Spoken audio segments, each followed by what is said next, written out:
Irmãos voluntários aí podem me procurar depois do culto ou mandar uma mensagem para mim, que será muito bem-vindo o apoio dos irmãos. Êxodo capítulo 24, a partir do versículo 4. Moisés então escreveu tudo o que o Senhor dissera. Na manhã seguinte, Moisés levantou-se, construiu um altar ao pé do monte e ergueu 12 colunas de pedra, representando as 12 tribos de Israel. Em seguida, enviou jovens israelitas que ofereceram holocaustos e novilhos como sacrifícios de comunhão ao Senhor. Moisés colocou a metade do sangue em tigelas e a outra metade derramou sobre o altar. Em seguida, leu o livro da aliança para o povo, e eles disseram: faremos fielmente tudo o que o Senhor ordenou. Vamos orar. Amado Deus, muito obrigado, Senhor, por sua palavra, pela vida de cada pessoa que está aqui nessa noite. Que o Senhor cuide de nós e que essa palavra possa produzir em nós o que está no seu coração. Que o Senhor visite cada vida, Senhor, cada pessoa, que o seu Espírito Santo tenha liberdade de nos falar, de mexer com as nossas estruturas, Pai. Nós precisamos do Senhor, nós precisamos de intervenção do Senhor no nosso coração, na nossa vida, nas nossas emoções. Então nós nos submetemos ao Senhor e abrimos o nosso coração para ouvir a sua santa palavra. Oramos em nome de Jesus. Amém. Irmãos, nós já temos por alguns momentos aqui na igreja compartilhado sobre homens que tiveram encontros pessoais com Deus e que consagraram a Deus, e criaram altares para consagrar a Deus, consagrando suas vidas, como exemplo de Abraão, que foi capaz até de consagrar e sacrificar, se assim fosse necessário, o seu próprio filho. Deus testou a fé de Abraão, e naquele dia, quando Abraão leva o seu filho Isaque, Deus então providencia um cordeiro que seria o substituto. Homens como Jacó, que vimos hoje pela manhã, que numa circunstância tão difícil da sua vida, enfrentando um problema sério do seu passado, Jacó decide agradecer a Deus e ele consagra a Deus no altar. Altar é lugar de sacrifício, lugar de renúncia, é lugar também de compromisso. E eu quero falar com os irmãos desta noite sobre essa experiência de Moisés, que após receber a lei de Deus, a palavra de Deus, Moisés faz um altar e ali ele sacrifica ao Senhor, porque havia uma aliança sendo feita. Ontem eu tive o privilégio de fazer mais uma cerimônia de casamento. Eu sempre falo isso com as pessoas: o casamento que eu faço é só o meu. Eu e Castelã estamos diariamente construindo o nosso casamento, porque casamento, irmãos, é uma construção de longo prazo. Essa construção não termina, não. A construção chamada casamento só termina quando uma parte deixa essa vida, né? Porque a gente diz até que a morte nos separou enquanto os dois viverem. Então essa é uma construção constante, mas cada um constrói seu próprio casamento. Nós fazemos a cerimônia. E a cerimônia de casamento, ela envolve uma aliança. Quando as pessoas fazem um voto um com o outro, eles estão fazendo esses votos que são votos de aliança. Um homem se aliança com a mulher e a mulher com o homem. Todos os irmãos sabem, e é muito comum na nossa cultura, as pessoas que se casam usam um anel, e esse anel nós chamamos de aliança. De fato, esse anel não é aliança, é um anel, mas ele representa, ele é símbolo de uma aliança.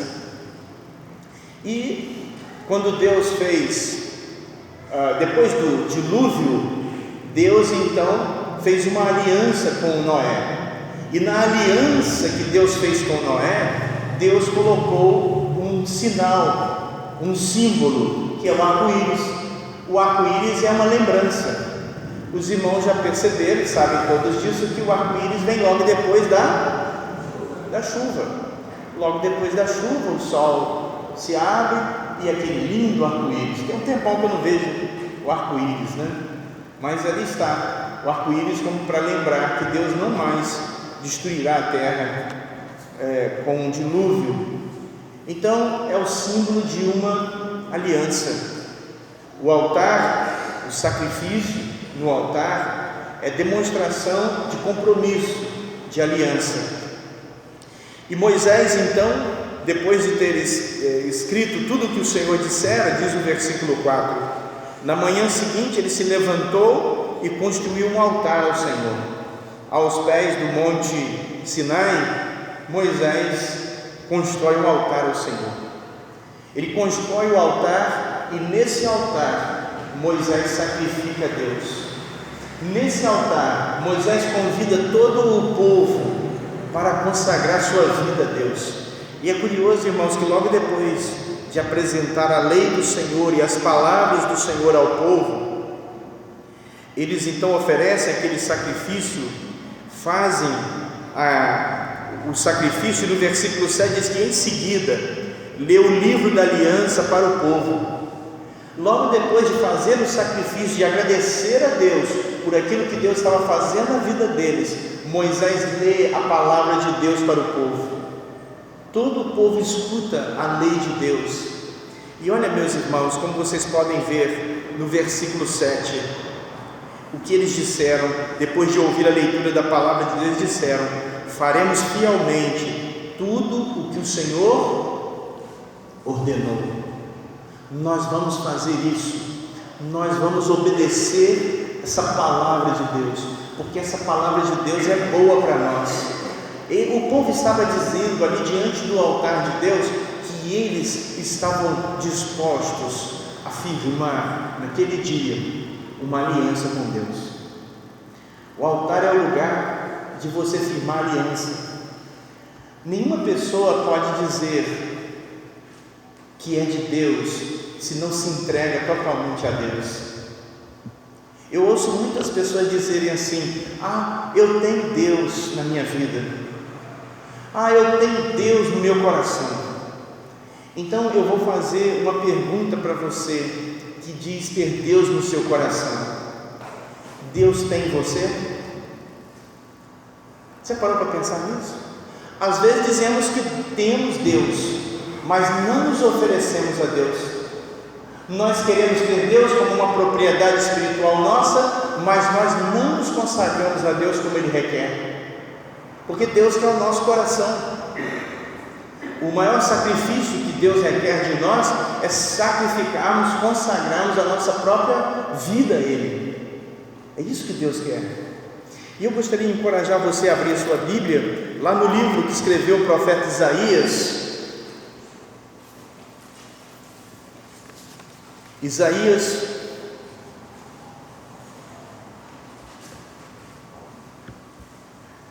capítulo 55, palavra de Deus em Isaías 55,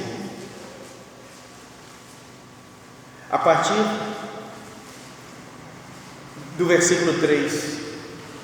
A palavra de Deus diz, Isaías 55, a partir do versículo 3: deem-me ouvidos e venham a mim, ouçam-me, para que sua alma viva.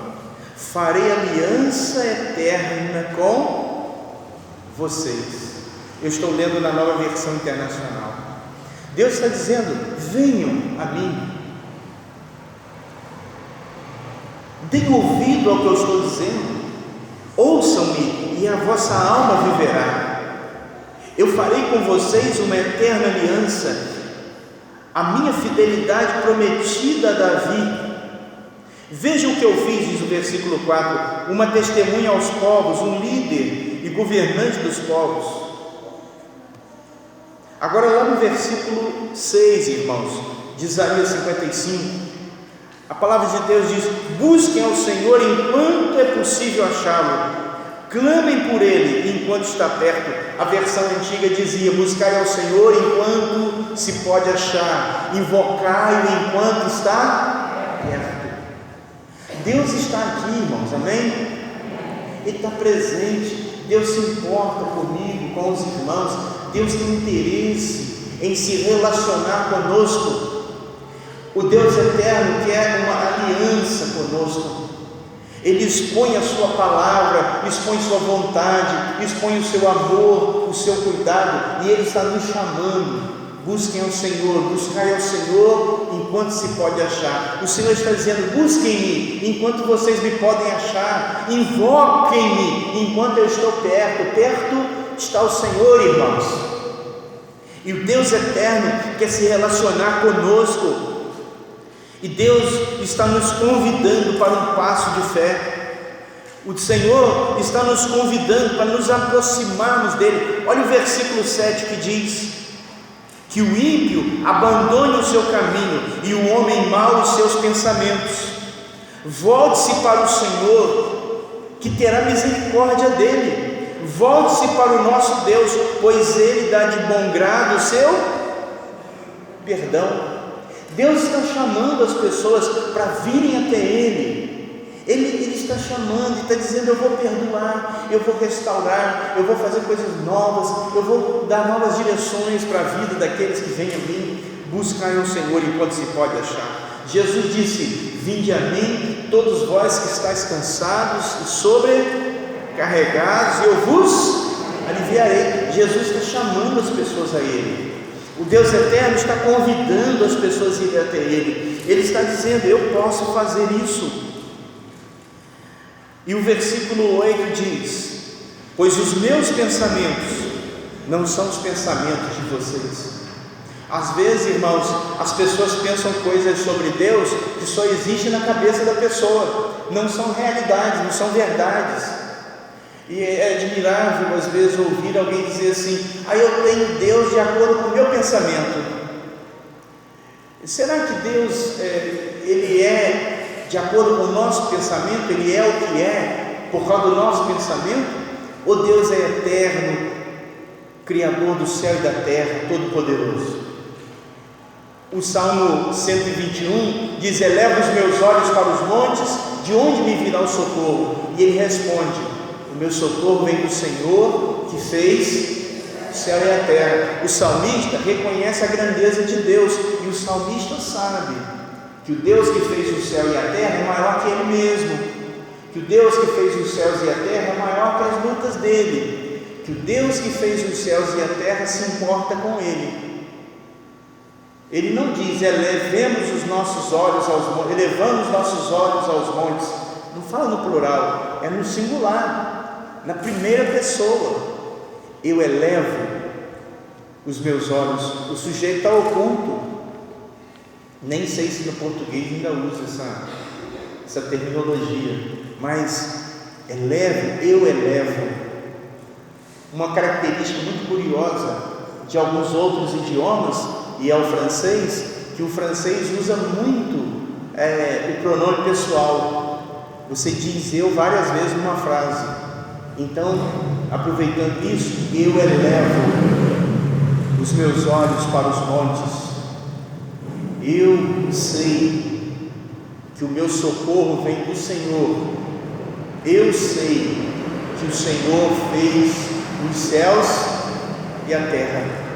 Eu reconheço que Deus fez os céus e a terra, e eu sei que Ele pode cuidar de mim aqui.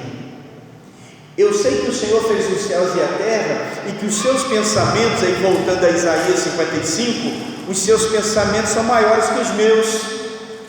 O Nani Azevedo gravou uma música que canta assim, né? Os seus pensamentos são maiores que os meus, né? Assim, daí. Ele faz o que é melhor para mim, né? Pois bem, então os pensamentos de Deus são maiores que os nossos. E siga olhando na sua Bíblia, e o Senhor diz assim, Isaías 55, 8: e nem os seus caminhos são os meus caminhos. Irmãos, o profeta não está falando dos outros, ele está falando de Deus.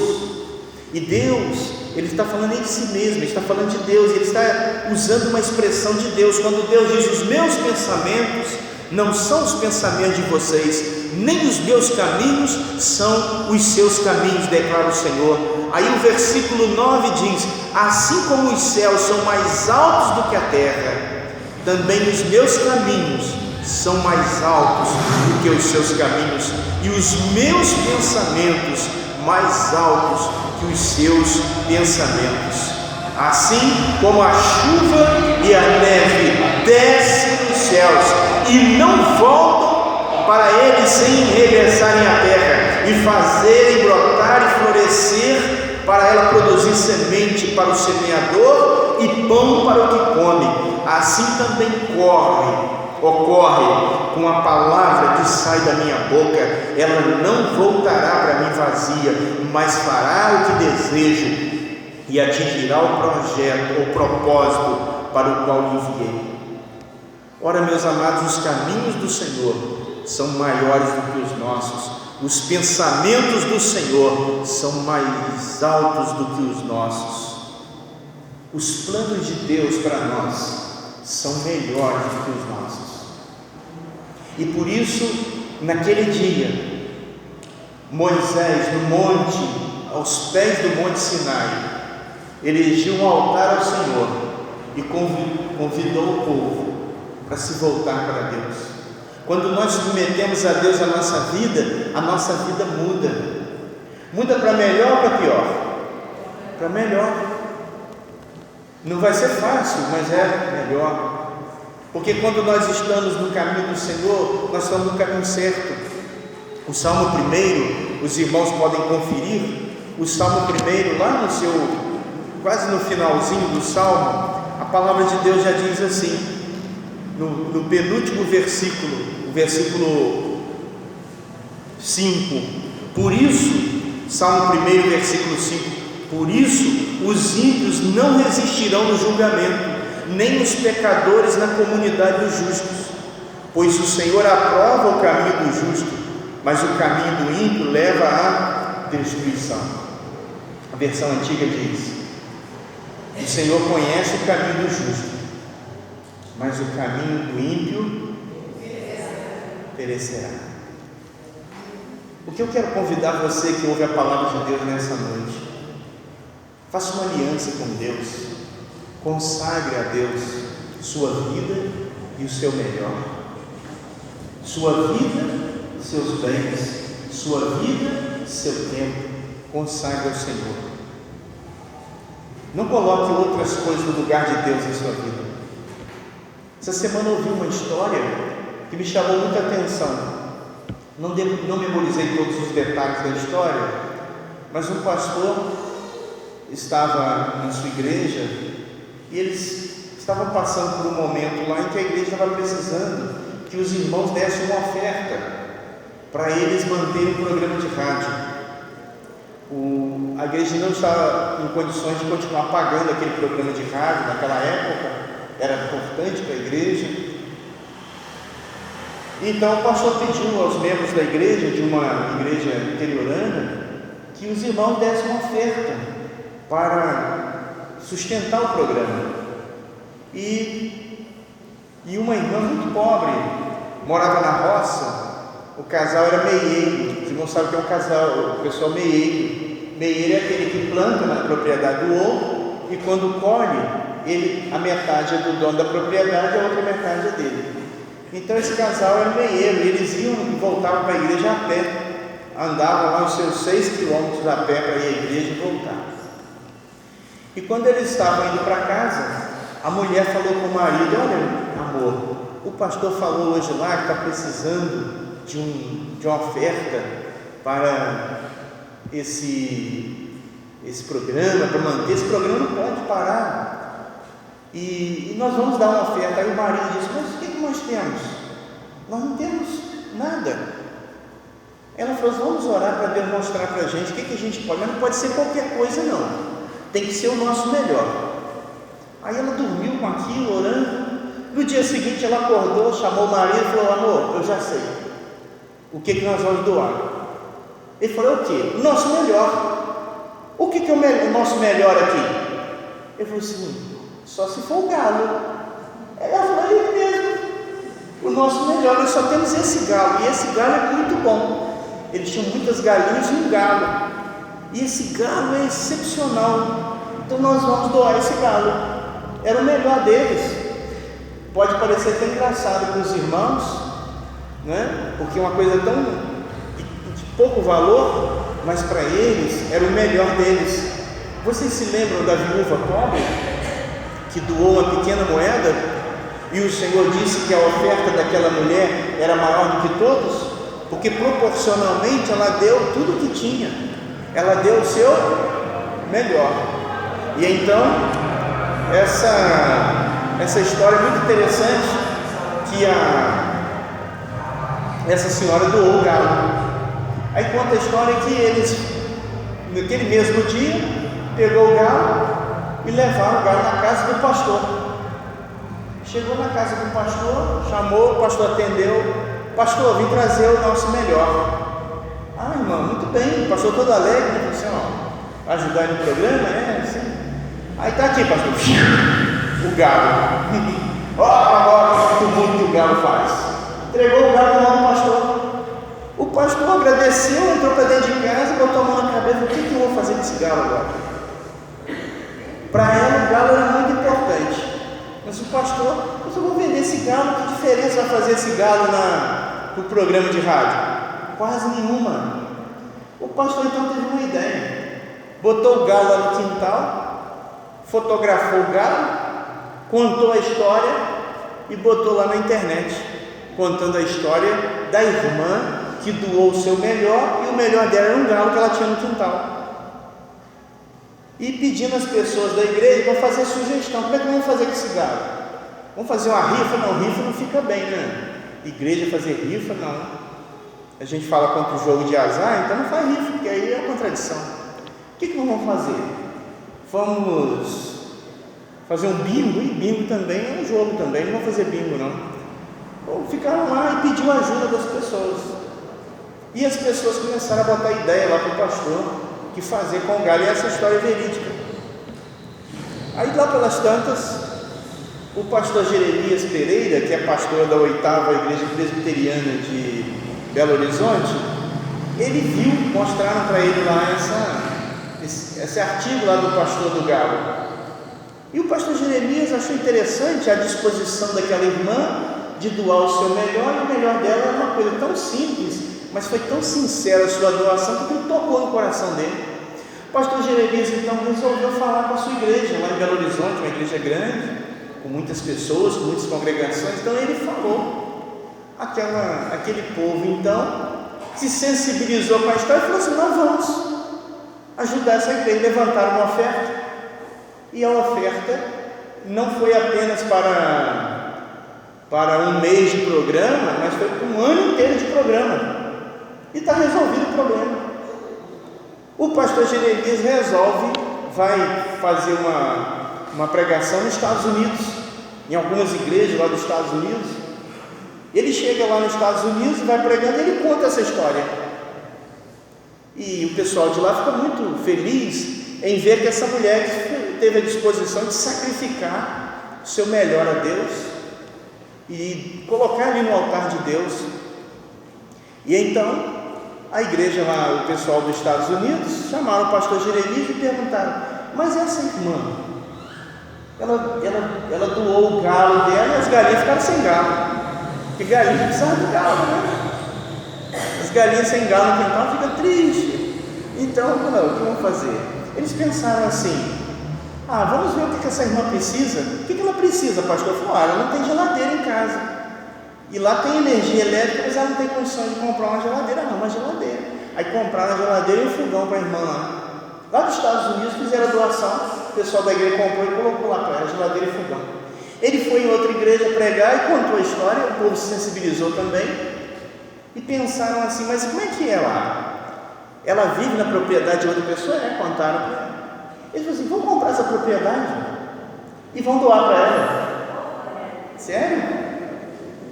E compraram a propriedade e doaram para a irmã. Então, irmãos, quando alguém oferece a Deus o seu melhor, quando alguém tem disposição de sacrificar no altar de Deus com sinceridade e honestidade, Deus cuida dessa pessoa. Amém? E eu queria que você se encorajasse, não se reservasse a Deus. Eu sei que você considera ter Deus no coração, mas considere nessa noite, plenamente, sem reserva, consagrar e entregar sua vida a Deus, para que Deus tenha em você. Amém? Vamos orar. Amado Senhor, nós te agradecemos por seu cuidado, graça e misericórdia, por sua palavra, Deus, que nos desafia a oferecermos a nossa vida no seu altar, a nos aliançarmos com o Senhor por toda a nossa existência. Deus Santo, crie em nós um coração puro, crie em nós, ó Deus, um coração que te busca, um coração que te ama, um coração que se submete ao Senhor. Pai Santo, que todos nós aqui possamos buscar ao Senhor nesse tempo, enquanto podemos achar, buscar ao Senhor enquanto o Senhor está perto. Ó Deus amado, que haja nesta noite pessoas que estejam se aliançando com o Senhor, se comprometendo com o Senhor nas suas palavras, nas suas atitudes, nas suas ações, nas decisões de sua vida. Receba, Senhor, cada vida. Pai Santo, abençoe as famílias, abençoe os pais, os filhos, ó Deus, as famílias que estão aqui nessa noite, que as famílias estejam aliançadas com o Senhor, que possamos dizer: eu e a minha casa servimos ao Senhor. Que, ó Deus, o seu povo se levante, Pai, para te honrar, para te servir, para glorificar o seu nome em todas as circunstâncias da nossa existência. Nós sabemos, ó Deus, que o Senhor nos ama, que o Senhor cuida de nós, sabemos que os seus pensamentos são maiores que os nossos, que os seus caminhos são maiores que os nossos. Então, Senhor, que possamos seguir, ó Deus, e alinhar os seus pensamentos com os nossos pensamentos, os nossos caminhos aos seus caminhos. Pai Santo, que não sejamos nós aqueles que querem que o Senhor se ajuste a nós, mas que nós sim possamos te obedecer e nos alinhar com a sua santa e bendita vontade. Visita cada pessoa que está aqui nessa noite e que seu Espírito Santo produza em nós aquilo que está no seu coração, que a sua palavra nunca voltará vazia, a semente do Evangelho jamais deixará de produzir o fruto que está no seu coração. Então eu clamo por cada pessoa, em nome de Jesus. Amém. Louvado seja Deus. Eu gostaria de convidar a banda celebrar a estar conosco. Vamos louvar a Deus.